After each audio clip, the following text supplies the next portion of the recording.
I get settled. Okay, so my name is Eric, and I'm a 39-year-old Jewish man.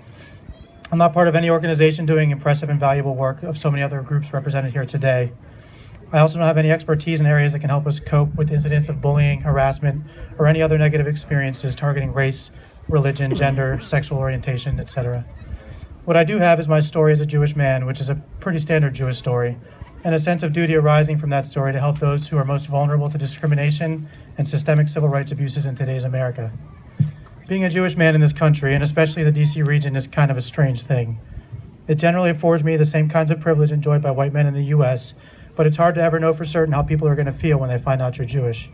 Most people around here don't think twice about it. There are many of us in the region, relatively speaking, and most people know the stereotypes just aren't true. Still, some people decide they absolutely must tell you their favorite Jewish jokes. Others, who don't know you are Jewish, might make a casual comment about how Jews, say, run the media and control all the money and manipulate governments as though these are established facts. In the last example, an uncomfortable choice can arise. Do you hide behind your apparent whiteness, or do you confront the person? It's easiest to do the former, but sometimes it feels like you're leaving some dignity on the table. My grandmother knew this feeling better than I do. Once on a trip to Chesapeake Beach, she encountered a sign that said, "No blacks, no dogs, no Jews." Her friend said, "Thelma, don't worry about it, nobody's gonna know." To which she replied, "But I'm gonna know." She left with her dignity, but sometimes we choose a little shame and hide behind appearances. During the campaign, and especially since the election, these sentiments and symbols such as swastikas have become alarmingly common. As a result, this campaign and its aftermath have been pretty unsettling for me. The rise of these symbols and stereotypes conjure very specific incidents that affected my family, such as the Holocaust and the Russian pogroms. Events of the last year have me feeling that we're now living in a time when the darkness my ancestors endured looms again. Only it's not Jews I'm worried about most immediately. The groups I worry about most right now are the groups that are most commonly targeted in the US. Muslims, Latinos, immigrants, people of color, LGBT people, women, etc.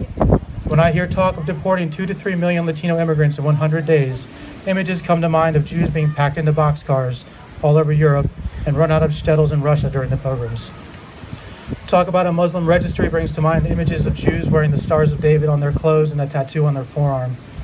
When Latinos are blamed for problems with our job market and Muslims are blamed for problems with our security, I'm reminded of the various ways we Jews have been scapegoated over the centuries. I have a visceral reaction to these things, but what troubles me at least as much is that so many I know who oppose these things in the abstract sit silently and hope for the best. We Jews know what happens when too many people sit back and hope for the best. All too often, something indescribably worse than the best happens.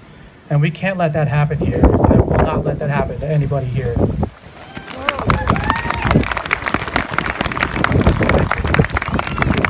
The time to clearly state our non-negotiables is right now. Registration of Muslims is not on the table. Mass deportation of Latinos is not on the table. Black lives are not on the table. A rolling back of gay marriage rights is not on the table. A woman's right to choose and earn equal pay for equal work is not on the table. None of these things is on the table on my watch. Thank you.